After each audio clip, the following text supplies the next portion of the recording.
Today we're going to talk about the concept of the limits. For a lot of new students, the concept of a limit isn't especially intuitive, so I have an analogy that might help you with that. Let's imagine that you and a friend want to meet up and you're both running to the spot X where you want to meet. But as you two get there, you notice that both of you can't be on this X at the same time because you two are people, you take up space, so you can't occupy the X simultaneously. So in other words, you've both approached X, but you haven't actually got there, yet you still both know that there's a meetup at X. This is the basic idea behind the limit. You're approaching some value on a curve, but you're not actually getting there, but you're close enough to where you know the behavior of the function at that point.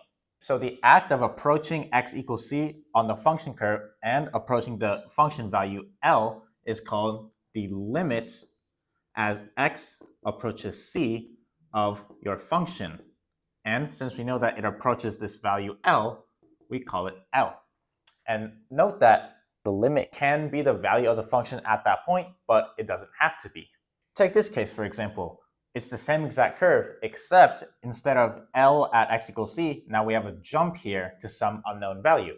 But despite this, the limit still remains L.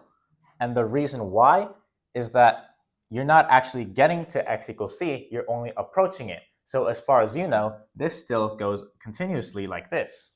This allows us to determine the behavior of functions without getting distracted by, stuff like this.